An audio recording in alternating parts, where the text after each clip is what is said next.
Eh, kelewatan. Halo semua.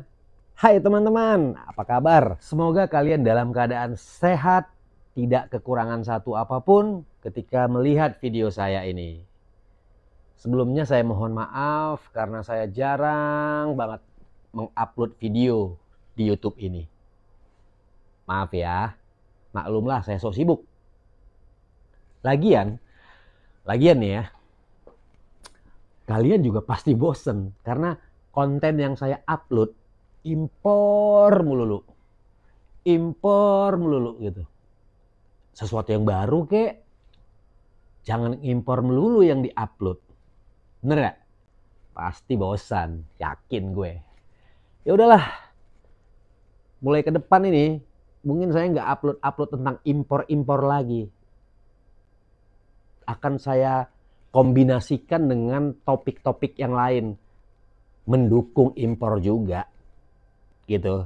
Mendukunglah karena basic saya juga impor barang, jual barang gitu kan. Oke ya. Nih, teman-teman pasti pengen mengikuti jejak mereka-mereka yang sukses berbisnis.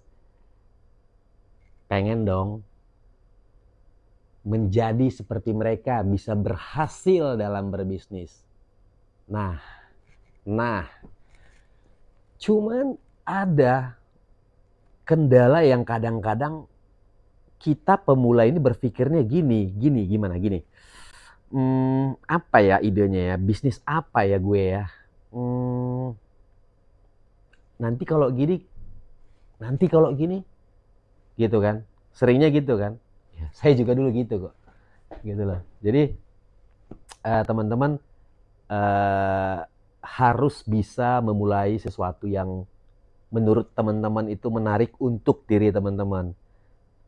Mencari idenya kira-kira seperti itu, gitu loh. Karena kalau nggak dimulai, ya nggak pernah jadi, gitu. Karena apa? 1000 langkahmu dimulai dari satu langkah. Ya, 1000 langkahmu dimulai dari satu langkah. Jadi, mari kita mulai satu langkah itu. Apa itu? Mari kita temukan ide bisnis yang tepat untuk pemula. Sekali lagi, mari kita temukan sebuah ide bisnis yang tepat untuk pemula. Saya dan kamu adalah pemula dan kita pasti bisa menemukan ide bisnis yang menarik buat kita. Ini dia.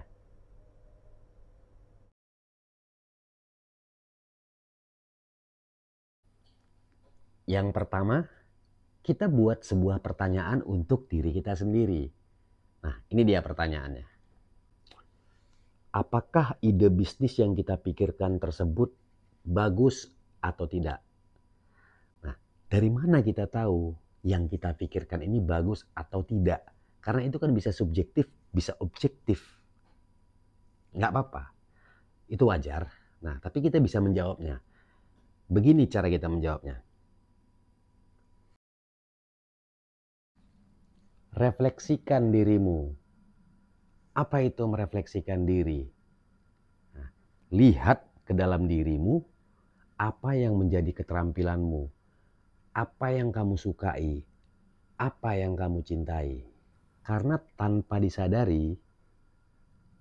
kita sadari ya, nah, keterampilan-keterampilan yang kita miliki tersebut bisa kita rangkum untuk dijadikan sebuah ide bisnis.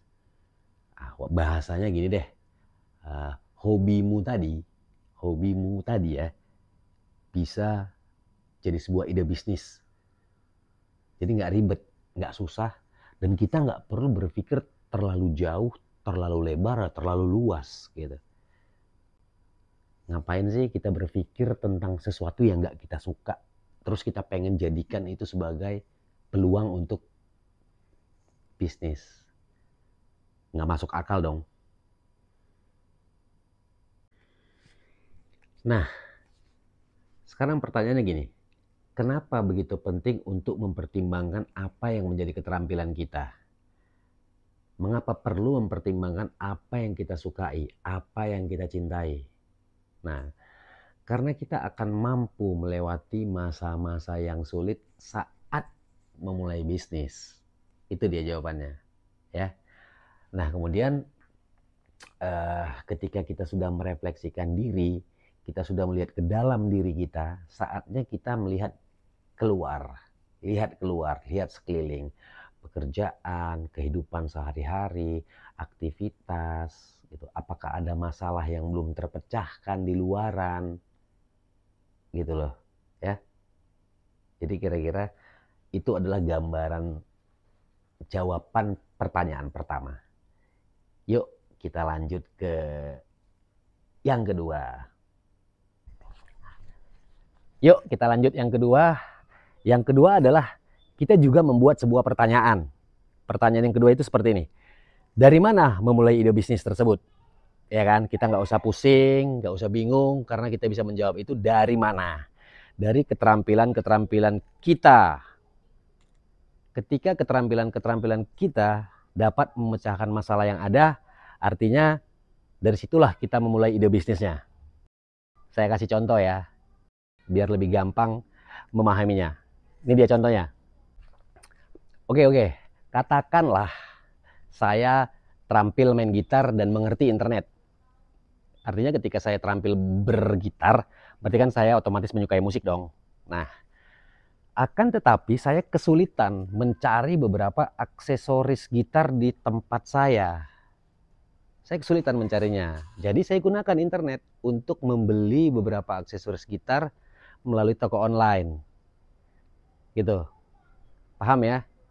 Keadaan tersebut merupakan sebuah ide bisnis yang bagus buat saya karena berkisar pada apa yang saya ketahui dan ada solusi atas permasalahan tersebut.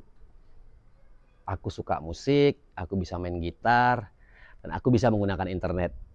Ketika saya tidak bisa menemukan aksesoris gitar di daerah saya bisa menggunakan internet untuk mencarinya. Ada solusi untuk memecahkan sebuah masalah. Itu poinnya ya. Nah, kemudian kita juga nggak perlu memahami secara keseluruhan ide bisnis tersebut sebelum kita mulai meneliti dan mendefinisikannya. Nah, ketika kita ragu, ketika kita khawatir tentang ide tersebut, it's okay, wajar itu, wajar banget. Nah, kita hanya perlu mengevaluasi apakah keraguan tersebut dapat diatasi atau tidak. Itu yang kedua ya. Nah, kita lanjut yang ketiga. Yuk kita ke langkah yang ketiga. Nah, di langkah yang ketiga ini kita juga membuat sebuah pertanyaan untuk diri kita sendiri. Pertanyaannya adalah, apakah ide bisnis yang kita pikirkan tersebut akan mempunyai peluang? Peluang untuk mendapatkan pelanggan, peluang untuk mendapatkan konsumen.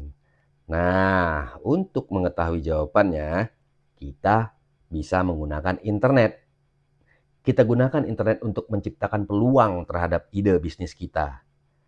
Bagaimana itu? Nah, kita bisa buat daftar kata kunci, keyword yang terkait dengan ide bisnis kita tersebut. Lalu, keyword-keyword tadi kita sematkan ke mesin pencari. Gunakan Google untuk mencari keyword yang sudah kita siapkan. Apa hasil yang kita dapat? Sudah ada bisnis yang lain kah? Sudah ada produk yang dijual di e-commerce? Berapa banyak yang sudah terjual? Jadi, ketika kita menemukan bisnis lain yang sama dengan ide bisnis kita, itu bukanlah sebuah akhir dunia. Gitu loh, kita nggak boleh panik. Jangan takut bersaing. Karena itu berarti ide bisnis kita ternyata mempunyai peluang untuk mendapatkan pelanggan. Tinggal bagaimana tugas kita itu membuat daftar-daftar cara meningkatkan apa yang sudah ada sebelumnya yang akan jadi pembeda bisnis kita dengan orang lain. Gitu loh. Contohnya, bisnis lain yang sama dengan kita itu memiliki produk yang lengkap. Akan tetapi, bisnis yang lain itu sangat slow respon banget ketika ada keluhan pelanggan. Ya udah, kita ciptakan bisnis yang fast respon terhadap keluhan pelanggan.